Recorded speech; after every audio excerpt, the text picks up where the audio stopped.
Competition examination Maharana Mewar, Chittor का साका और जौहर। राष्ट्र की परिस्थितियां बहुत तेजी से बदल रही थी। युवराज प्रताप, भामाशाह, ताराचंद, झालामान सिंह आदि वीरों के साथ विजय स्तंभ की तलहटी में देश व राजपुताने की स्थितियों पर विचार करते और विभिन्न योजनाओं पर कार्य करते थे।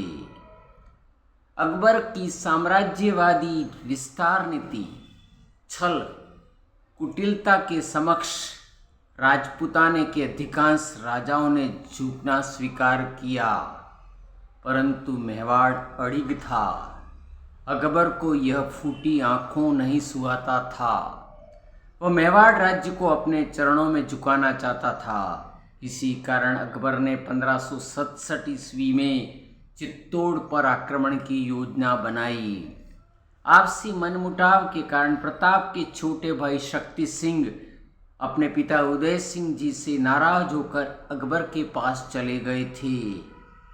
अकबर के मेवाड़ पर आक्रमण की सूचना मिलने पर शक्ति सिंह जी के मन में राष्ट्र प्रेम हिलोरे लेने लगा और वे वापस चित्तौड़ लौटे और अकबर के आक्रमण की सूचना से सभी को अवगत कराया। संघर्ष सन्निकट था।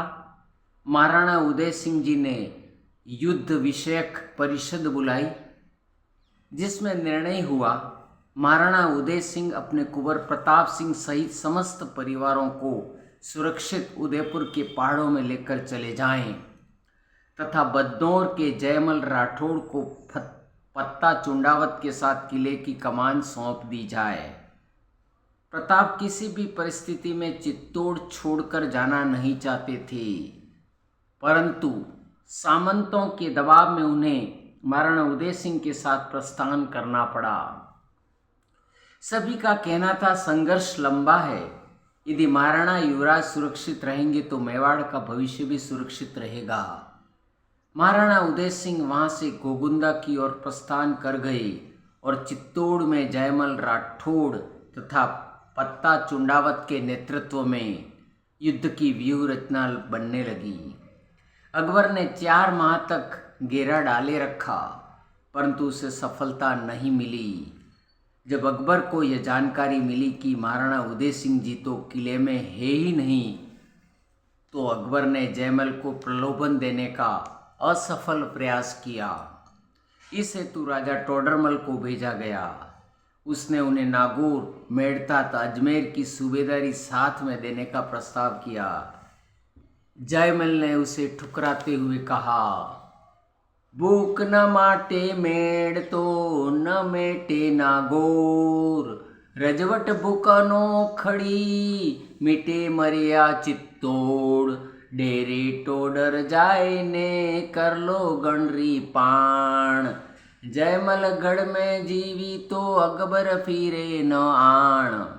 जयमल ने अकबर के प्रस्ताव को ठुकरा दिया और युद्ध में मुकाबला करने को कहा। किले में रसद समाप्त होने पर 25 फरवरी 1568 ईस्वी के पावन दिन निर्णय हुआ कि अपने सतीत्व की रक्षा हेतु क्षत्रणियां जौहर करेगी तथा राजपूत वीर केसरिया बाना धारण कर साका करेंगे।